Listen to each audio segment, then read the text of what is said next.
Thank you for attending today's session. Welcome to our training on the new RUS Bulletin 1780-2. It's the Preliminary Engineering Report Guide.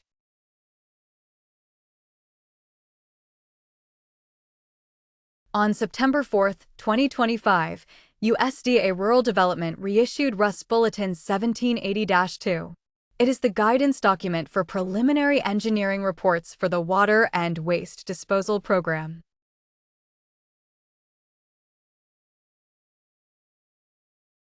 In this presentation, we will provide background on preliminary engineering reports under the RUS Water and Environmental Programs, also known as WEP.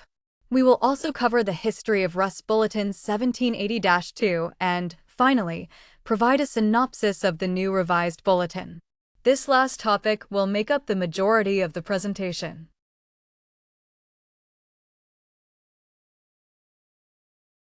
So, there are probably some people listening to this right now thinking, okay, what is a preliminary engineering report? What is APER used for? And what is RUS Bulletin 1780-2? Well, APER is a technical planning document used for funding under the water and environmental programs.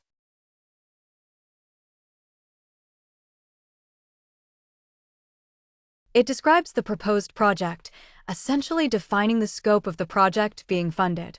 It also analyzes alternatives to the proposal and, finally, defines the project costs. This, in turn, establishes the budget for the agency funding.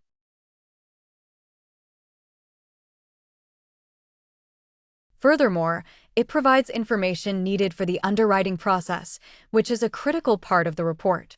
It is also a required component of the funding application and ultimately serves as the basis for agency funding decisions. Additionally, it must be signed and sealed by a licensed professional engineer. Since 2013, we have been using what is called the Interagency PER Guide.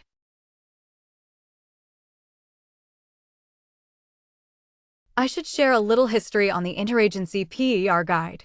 In 2012, the Government Accountability Office conducted a review of water and wastewater infrastructure funding agencies.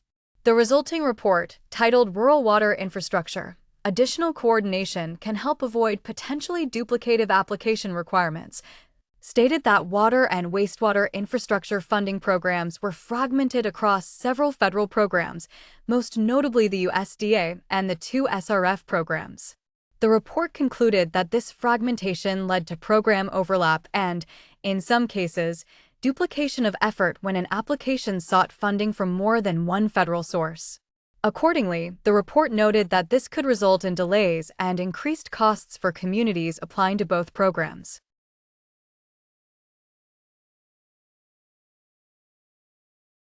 The GAO findings led to the formation of an interagency working group consisting of representatives from the Environmental Protection Agency, the Department of Housing and Urban Development, the Indian Health Service, state agency partners, most notably those involved with the SRF programs, and, of course, our agency, USDA Rural Development.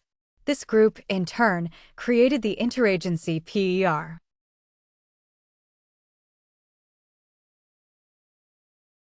These federal agencies, working as a group, jointly signed an interagency memorandum announcing the PER template that we've been using for the last 13 years.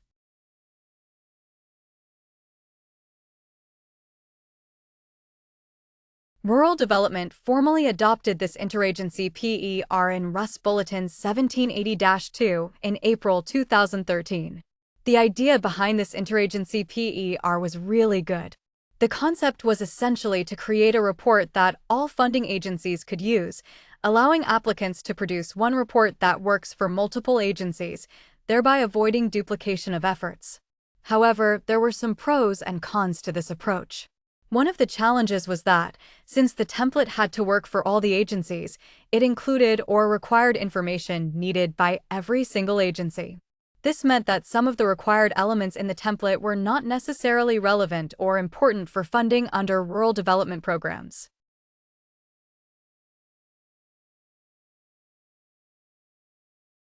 To create the template, it had to be broad enough to accommodate a variety of funding programs, but this broadness lacked specificity for the RD funding process. This was a challenge for some consultants when they tried to write reports for RD funding. Additionally, some state agencies, most notably the state SRFs, did not necessarily require the use of the template. It was optional because the 4 funding partners that signed off on it did not mandate its use by state agencies. These agencies were not obligated to require or accept the interagency PER. Over time, the interagency PER became known as the RDPER. This was not the original intent, but that's what ended up happening.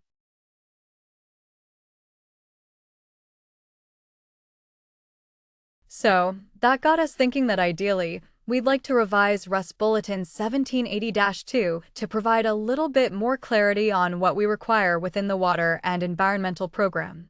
We aim to include more specifics about what is needed for our funding and to introduce a clearer separation between the technical information and the financial information.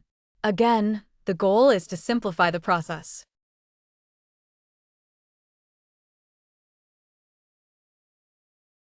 After thinking it over, we decided to rework this bulletin. This time, instead of having just one PER template, we are providing 4 different options for submitting a PER. I'll go over those options here.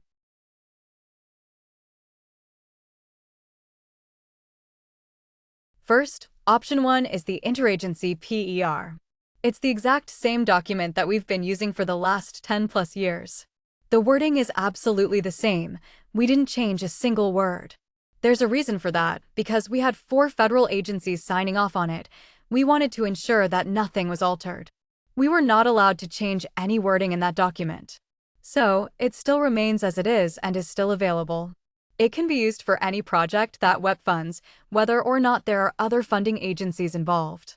That said, it's a good option to use if there are multiple funding sources for a given project. While we didn't change any words in the interagency PER, we did provide some clarifications on various topics within it.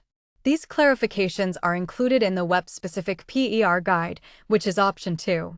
We're going to talk about that next.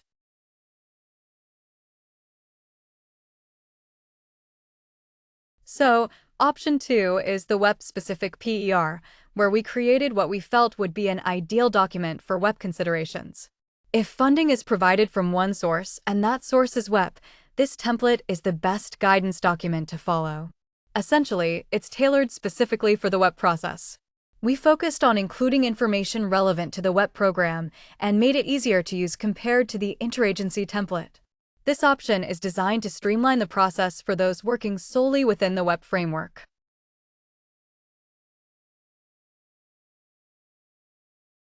The format is very similar to the interagency template. However, for non-applicable items, we clarified when certain information is needed and when it is not. Some items are applicable for one project, but not for another, and the guide provides clarity on these distinctions. The guide explains when information should be included and when it can be omitted. Furthermore, we removed the financial information from the body of the report. Instead, it is now provided in an appendix. I'll go over that in more detail later.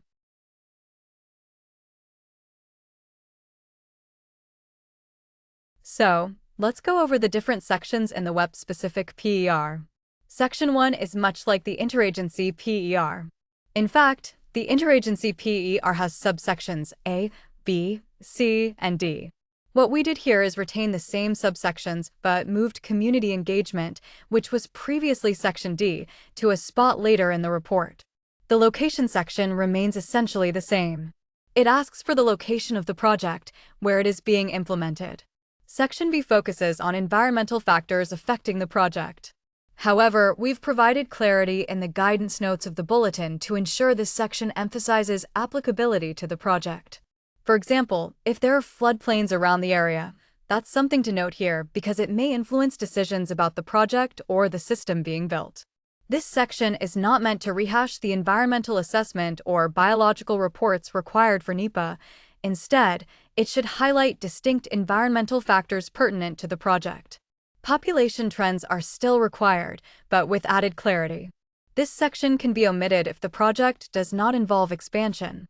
For projects that are simple, such as rehabilitation or replacement of existing facilities or system elements, population trends over the last 10 years may not be necessary. However, for expansion projects, this section becomes critical to ensure the sizing of the project is appropriate based on population growth trends.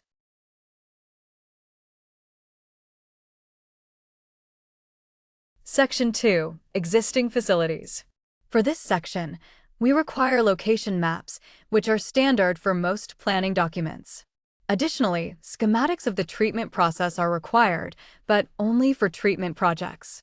Not all projects involve treatment, so the schematic process should only be provided when it adds clarity and is relevant to the project. For some projects, it is not necessary. The history subsection has been eliminated from the WEP-specific PER because it did not provide significant value. Any valuable information that would have been included in the history section can now be incorporated into the condition of existing facilities subsection, which we believe is sufficient. A water loss or inflow and infiltration analysis to be included with the condition of existing facilities is required for projects involving expansion of treatment or capacity. This ensures that we address broader issues rather than applying a temporary fix to a larger problem. The financial status of existing facilities is no longer required in Section 2. Instead, all financial data is now handled in an appendix, which I will discuss in more detail later. Water, energy, and waste audits remain part of the WEP-specific PER, but we've clarified that these should only be provided when applicable to the project. Additionally, there is no need for an extensive write-up on the audit process or findings. Instead, a summary should be provided, focusing on how the audits impact the conclusions of the project being outlined. So, Section 3. Need for the project. This section has sometimes been a weak point in preliminary engineering reports. In the past, or specifically in the interagency PER, there were 3 subsections: health and sanitary problems, aging infrastructure, and reasonable growth that consultants could use to justify a project. However, what we found was that these 3 issues weren't fully encompassing all reasons for a project. To address this, we expanded the criteria. Now, security concerns, including cybersecurity, can justify a project. Improving operational efficiency is another valid justification, as is resilience, hardening a system to withstand future weather events. These additions broaden the scope of eligible projects significantly. Another issue we identified was that having only 3 categories led consultants to believe they had to explain the project need under all 3 categories, which wasn't the intent. What we're saying now is simple: justify your project based on any of the 6 criteria. These include health or sanitary problems, security concerns, aging infrastructure nearing the end of its useful life, operational efficiency, resilience, and reasonable growth. Just make sure the justification is clear and aligns with one or more of these criteria.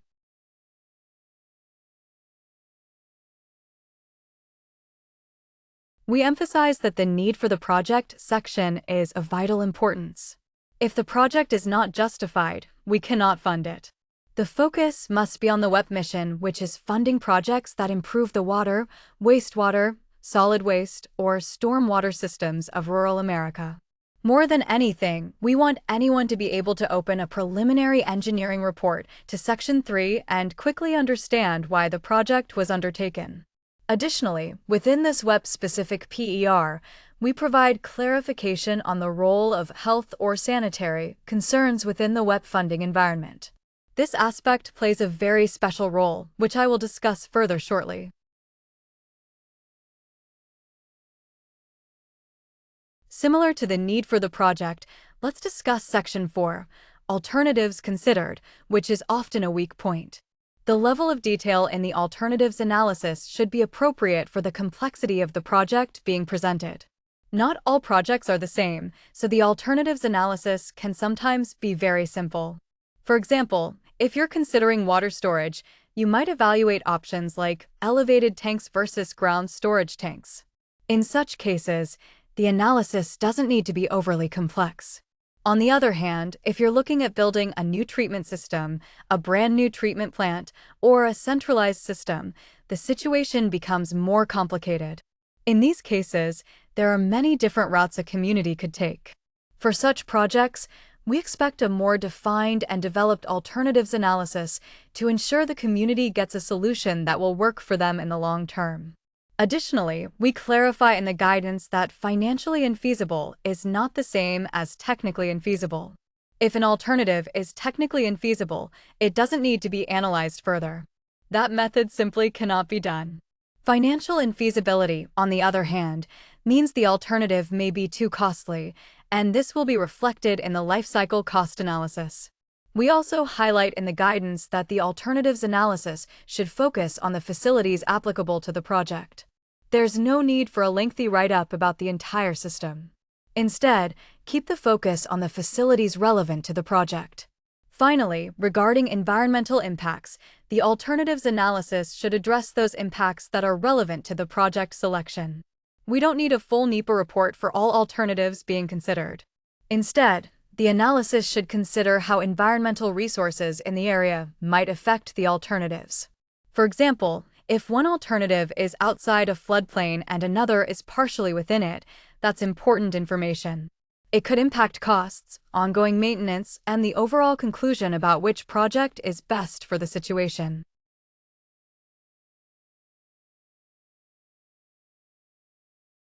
Furthermore, in the alternatives analysis, land requirements are, of course, always a consideration. Each alternative will have different requirements regarding new land that may be needed. We provide some clarity, or perhaps just a reminder, that step and grinder systems, if included or considered for a project, will require permanent easements or some form of user agreement. This ensures that these systems can be maintained throughout their lifespans. This is an important factor to consider during the evaluation of alternatives. Additionally, we have included some clarification on resilience and sustainability factors. While we encourage the inclusion of discussions on resilience and sustainability, they should only be included where applicable, as they may not be relevant in every situation. Lastly, we provide some guidance on incorporating both monetary and non-monetary considerations into the selection process.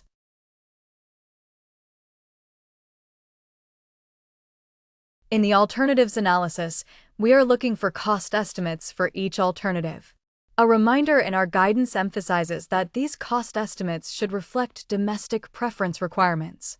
By this, we mean compliance with the American Iron and Steel provisions, as well as the Build America, Buy America Act. These requirements can significantly impact the selection of an alternative and the overall project budget. For example, in the case of treatment plants, one alternative might propose equipment that is readily available domestically, while another might require equipment that is not, thereby necessitating waivers from the Build America, Buy America Act. Alternatively, a third option might involve equipment available domestically but only from a single source, which could result in higher costs. Therefore, it is crucial to consider domestic preference requirements at this stage to ensure accurate and realistic cost estimates. Regarding operations and maintenance costs, there is a slight change in approach. Historically, the O&M costs in the alternatives analysis were expected to match those provided for underwriting. However, our updated guidance allows for a more limited scope of O&M costs in the alternatives analysis. This is because the goal is to compare costs between alternatives rather than provide a comprehensive O&M breakdown for the entire system. Sometimes, focusing on a few key O&M categories can better illustrate which alternatives are the most financially effective. Additionally, we suggest including security-related O&M costs and private property asset maintenance costs in the analysis. Private property asset maintenance refers to components like grinder pumps and step systems. It is important to ensure there is a plan in place to maintain these assets properly throughout the system's lifespan. Section 5, Selection of an Alternative, remains largely similar to the process outlined in the Interagency Preliminary Engineering Report. However, we provide some general clarifications regarding the selection process. One key clarification is that a life cycle cost analysis must be considered. We want to see the numbers that were used to determine which alternative is the most cost-effective. Additionally, we now allow the planning period within the life cycle cost analysis to align with the shortest lifespan of the alternatives under consideration. This provides more flexibility in the analysis. Finally, we have removed the link to Appendix C of the Office of Management and Budget OMB Circular A94. This circular provides the real discount rates used for life cycle cost calculations. The reason for removing the link is that the previous URL is no longer valid, and while we could update it, it is likely to become outdated again. Instead of continuously updating the link, we recommend simply searching for the document online. If that proves difficult, state engineers can provide the necessary document to those who need it.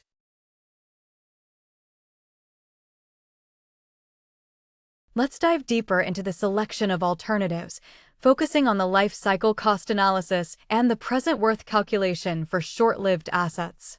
We now have two different options for incorporating these assets into the calculation. The first option is to annualize the cost of these assets using a uniform series present worth calculation. The second option is to calculate the present value for each short-lived asset based on its specific lifespan. I will discuss short-lived assets in more detail shortly. Additionally, we provide equations within the guidance document for both present value and uniform series present worth calculations. Furthermore, we offer resources for including system hardening into the present worth calculation.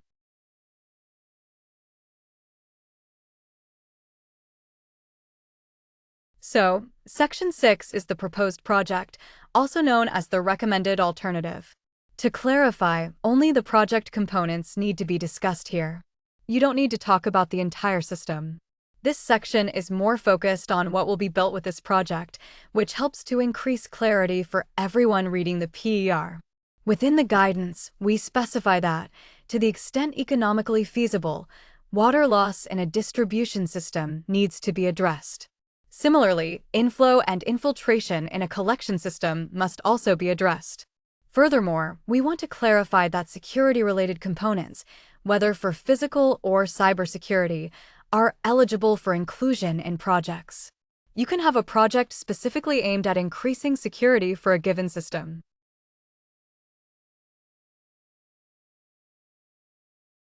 As I mentioned earlier, community engagement has been moved from Section 1 to Section 6. This change makes more sense because Section 6 focuses on describing the proposed project. Engaging the community by explaining what the project entails helps support the sustainability of the system, particularly its financial sustainability. It ensures that the community is informed and on board with the project, including understanding how it will be funded. Regarding contingency, we emphasize that it should be reasonable and not inflated, as excessive contingency can create long-term issues for the project. Typically, contingency should not exceed 10%. In fact, the vast majority of projects at the preliminary engineering report stage include a contingency of 10%. If a higher contingency is proposed, it must be well justified and tied to specific project needs. There must be a clear reason why a particular project requires a higher contingency, but generally, we aim to keep it at 10% or less at this stage.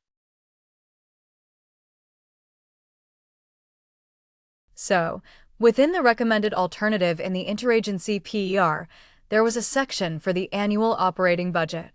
That section has been removed in the WEP-specific PER. Instead, we now have a funding decision data appendix where all that information can be provided.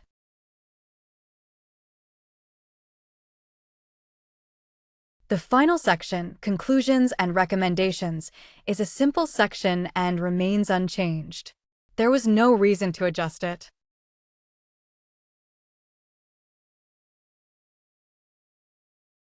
So, just to give an overview of the WEP-specific PER, the biggest changes we've made within this document include the emphasis on water loss or inflow and infiltration analysis, which is now required for projects proposing an increase to treatment capacity. Additionally, financial data has been removed from the body of the report and relocated to a new appendix, which I'll discuss later. This change should simplify things significantly. We've also introduced new appendices within RUS Bulletin 1780-2 that will integrate with this WEP-specific PER. These appendices will be discussed in more detail shortly.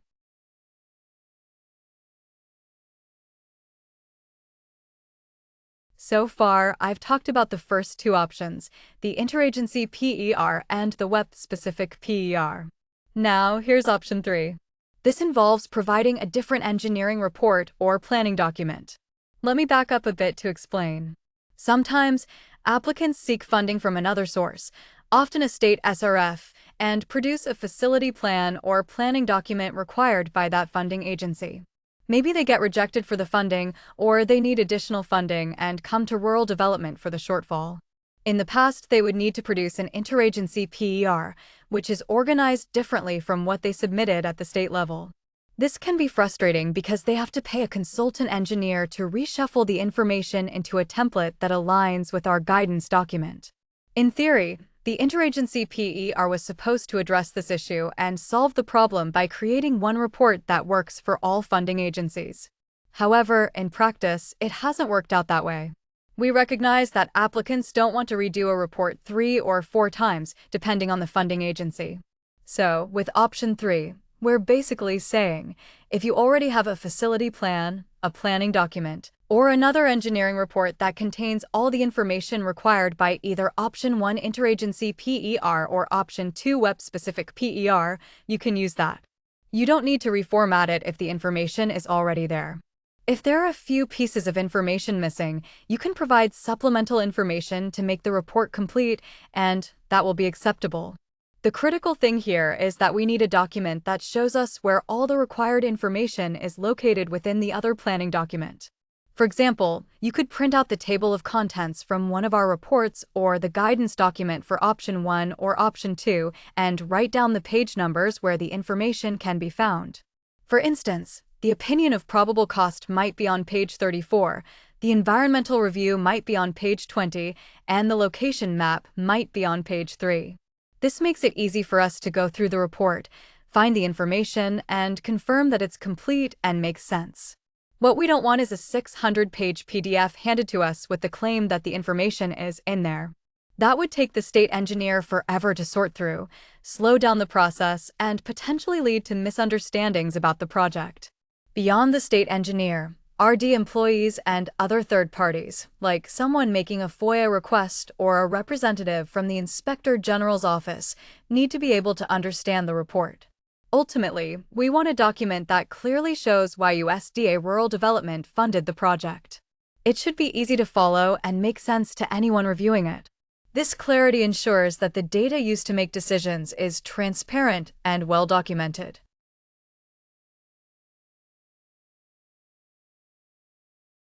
Our fourth option is the streamlined PER.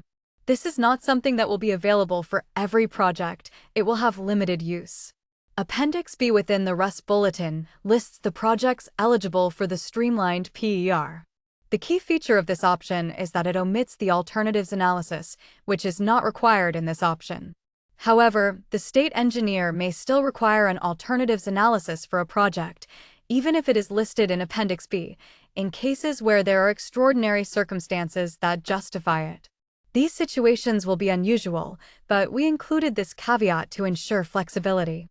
The state engineer retains the ability to request an alternatives analysis when appropriate. What some people may not know is that the streamlined engineering report has been used over the past several years for a handful of pilot projects to evaluate its effectiveness in practice. We found that it has been very effective, and we decided to include it in the new edition of RUS Bulletin 1780-2 because we believe it will be beneficial to applicants and consultants for certain projects. The sections within this option for the streamlined PER look fairly similar to the WEP-specific PER. I'll discuss each section here a little bit.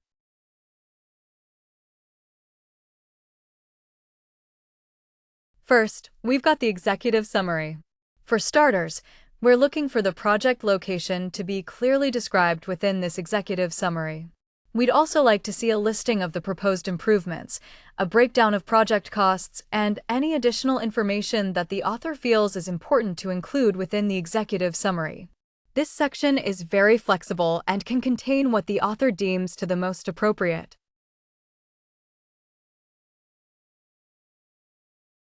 The section on project planning, including the area and locations, essentially outlines what currently exists in the project area. It identifies features that could either pose concerns or offer potential benefits. We are looking for details about the existing service areas and the proposed service areas after the project is completed. Additionally, we need information about the legal and natural boundaries of these service areas. Essentially, this section should paint a clear picture of how the project will reshape the service boundaries of the area under consideration.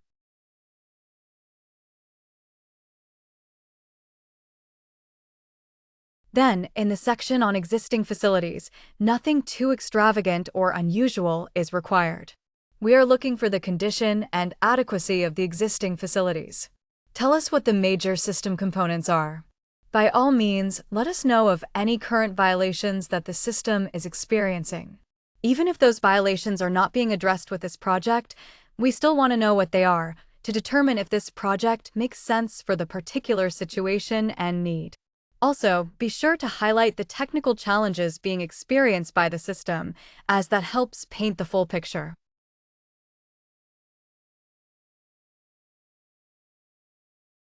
The need for the project is as necessary in the streamlined PER as it is for a WEP-specific or interagency PER.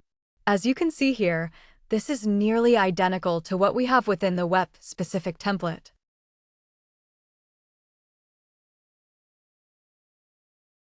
The proposed project includes similar information as before. We are looking for the preliminary project design, project schedule, and permit requirements. Let us know of any potential construction problems that we should be aware of. Additionally, include land requirements and details on system hardening to make the system resistant to weather events that may occur in the particular area. Lastly, as always, we are looking for project costs.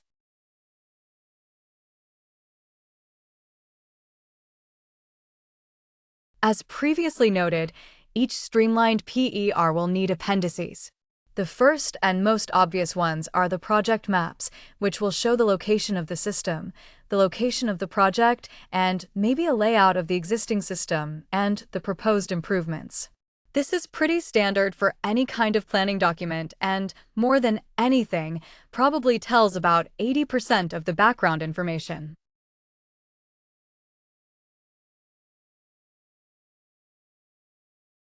An appendix might be included if the project is being considered for a health and sanitary designation, which I'll be going into more depth later on. The project schedule can be embedded within the body of the report or included as an appendix. Similarly, the opinion of probable cost may be embedded in the report body, but it can also be provided as an appendix. Either is perfectly acceptable. One thing that is always required with the streamlined PER is the inclusion of the funding decision data, which is an appendix of Bulletin 1780-2. I'll be discussing that very shortly. This concludes the description on the 4 PER options within RUS Bulletin 1780-2.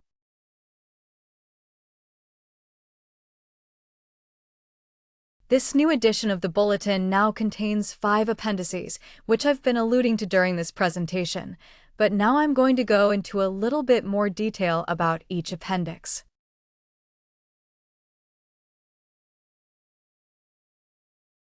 This appendix was developed because, so often, we have consulting engineers writing reports for WEP funding consideration, and they look at the alternatives analysis and think, oh gosh, I don't know what alternatives are available or what kind of alternatives this agency is really looking for. Well, Appendix A is our attempt to communicate what we feel should be considered for a given project type. On the left-hand side, you see a column for the project or project component that we typically fund.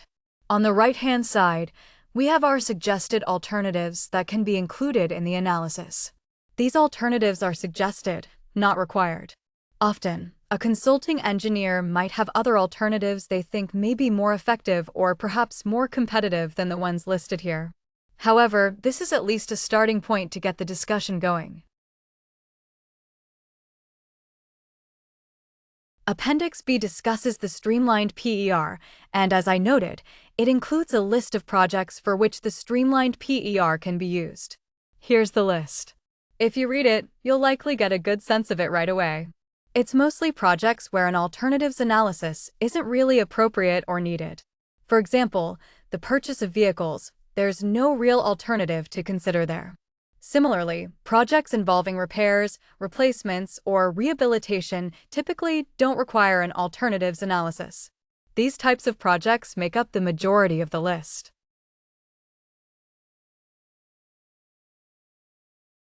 Appendix C, Funding Decision Data. I've been talking a lot about this.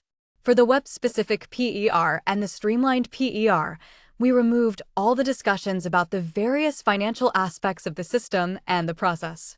We felt it was best to separate the two. However, this information is very critical and is needed for the underwriting process to make loan and grant determinations.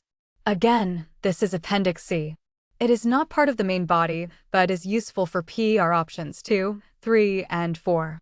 I should clarify that it's more than just useful, it's actually mandatory for those options. There's no other way for us to process an application without this data. The idea here is that we are looking for the specific critical information needed to financially analyze the system and the project. To assist with this, we provide suggested formats for presenting that information.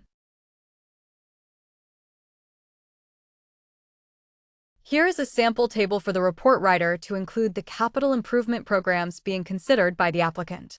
These are not limited to projects they are undertaking right now, but includes ones they are thinking about pursuing in the near future. The table should provide the name of the project, a description of what the project entails, and the estimated costs. This information helps to illustrate the financial challenges, concerns, or plans the applicant may have moving forward. Another example is the tabulation of water use data, delineated between the different users: residential, residential seasonal, commercial, industrial, government, etc., for the last 12-month cycle. This includes looking at the monthly usage for those categories and the number of users in each category. This is a cornerstone of the entire underwriting process and is critical. One thing we have discovered over time is that the interagency PER never really explained what exactly is needed and what this tabulation of water users is all about. This is because the interagency PER was very generic, designed to be applicable across several funding agencies. This document provides the report writer with a clear understanding of what is required in this specific situation.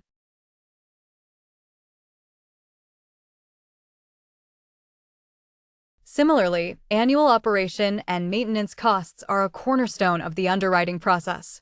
In the left-hand column, we provide an example of categories that we typically see or expect to see within the operation and maintenance cost delineation. The middle column represents the current operation and maintenance costs that the system is experiencing. And in the right-hand column, it shows the projected operation and maintenance costs for the first year after project completion. Likewise, we have a similar structure for income and income projections. The left column outlines the current situation, including the most recent audit showing the income for various line items. The right column displays the projected income expected after project completion.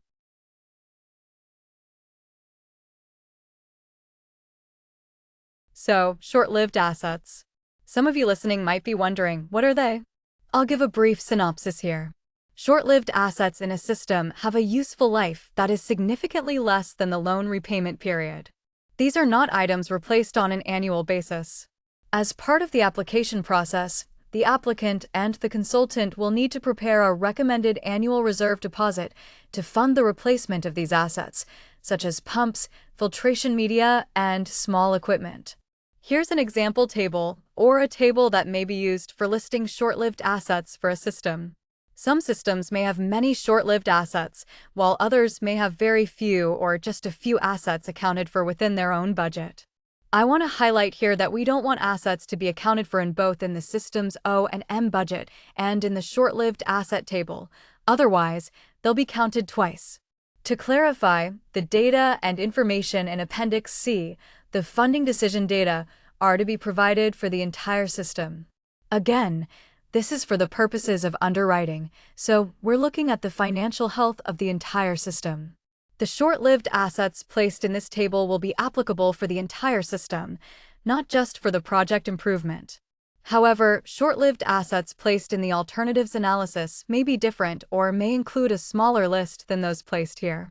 The reason for this is that the alternatives analysis is focused on identifying the most effective option between multiple alternatives. There may only be a few short-lived assets relevant to that discussion. In contrast, Appendix C is looking at the overall financial picture of the system, so the lists in these sections are not necessarily going to align within a preliminary engineering report.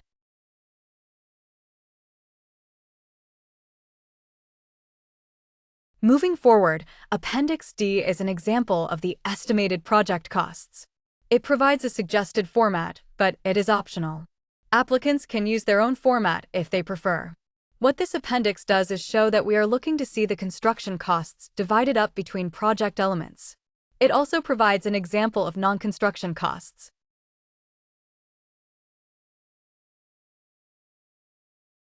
For instance, this appendix provides a framework to anticipate the various work elements associated with construction costs.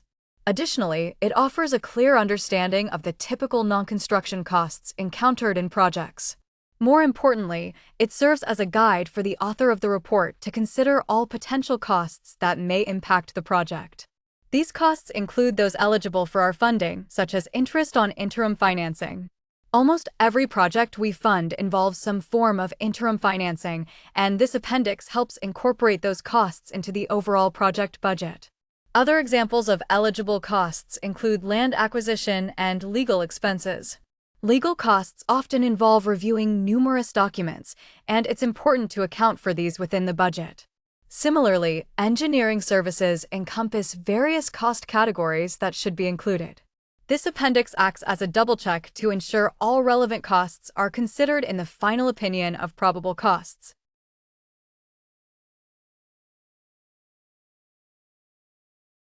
Appendix E addresses health and sanitation considerations, which often play a significant role in WEP funding.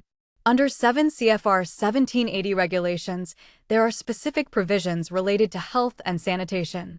In essence, these provisions may allow for a higher grant threshold if the project addresses health and sanitation issues. However, other factors also influence this determination. You might be interested to know that a health and sanitation designation might lower interest rate if the project primarily addresses those issues. Once again, many factors come into play, but the consequences and, more importantly, the benefits of a health and sanitation designation can be significant. In Appendix E, we provide some clarity on what this designation entails and what is considered health and sanitation, as well as what is not. It closely mirrors an internal document we've used for many years. The idea here is to share this valuable information with all stakeholders so they can understand the impact and what truly qualifies a project as addressing health and sanitation under WEP funding.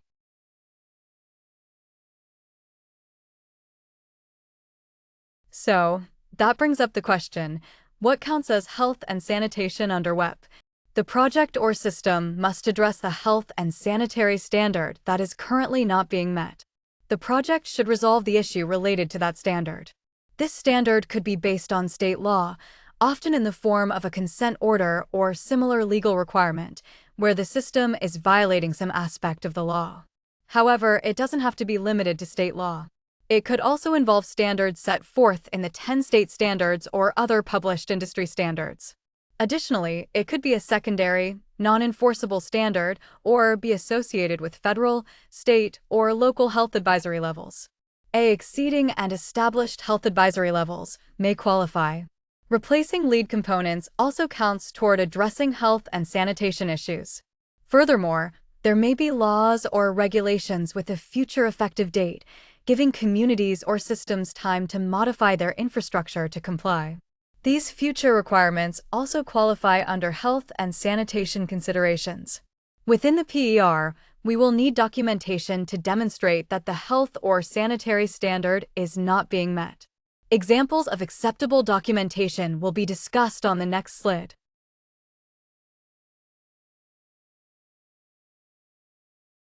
Proper health documentation can include letters from regulators or newspaper articles that definitively show a standard is not being met. Letters or reports from engineers or scientists are also acceptable, but I want to caution that this does not mean letters of support from these professionals. These must be letters or reports that clearly demonstrate the standard is not being met by the system. Photographs of sewage on the ground surface can sometimes be an effective way to document the issue.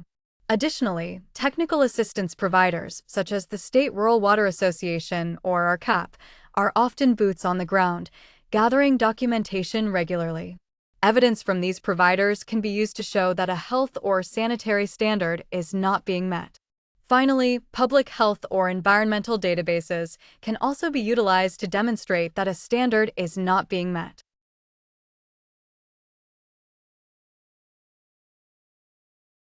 So, I want to touch on some other issues within our bulletin that we address in this new issuance.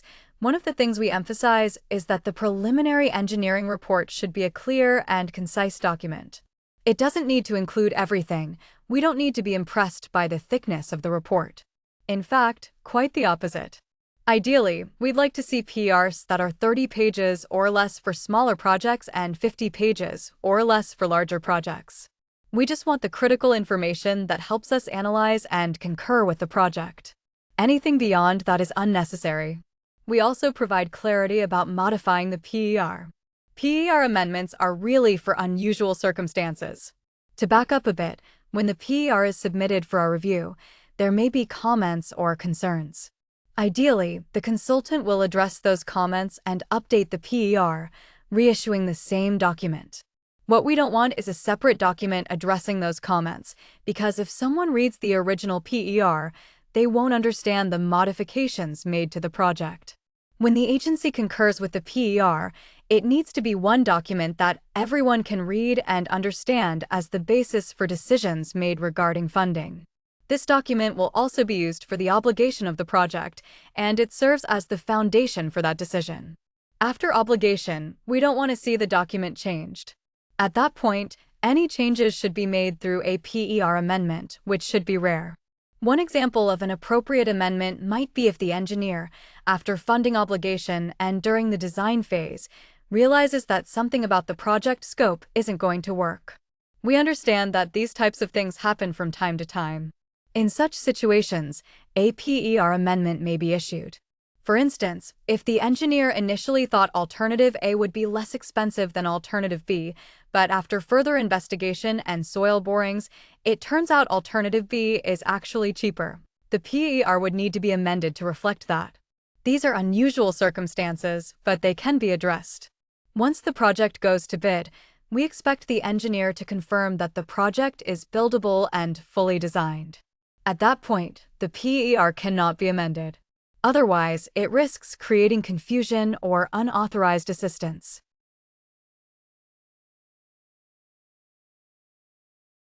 Let's revisit short-lived assets. I talked about this before, but I want to provide some additional clarity. Short-lived assets within the WEP program will be considered in the underwriting analysis for those assets with a lifespan of 15 years or less, rather than 20 years. Within the interagency PER, there's a little statement in there that short-lived assets might have a lifespan of up to 20 years. That may be fine for other funding agencies, but for WEP, we're looking for them to have a lifespan of 15 years or less in the underwriting analysis.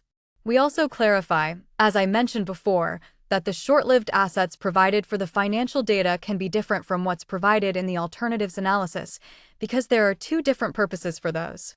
Similarly, we emphasize that cybersecurity must be included as a line item within the O&M for consideration. As you probably know, there's been an increased emphasis on cybersecurity and security in general for our systems. This is a big focus, and these systems are eligible project costs. Okay, so let's briefly talk about collaborative delivery. For those who don't know, it is commonly known as design build or construction management at risk. The bulletin touches upon that a little bit, but just to let you know, we are currently working on documents to bring collaborative delivery into the WEP program.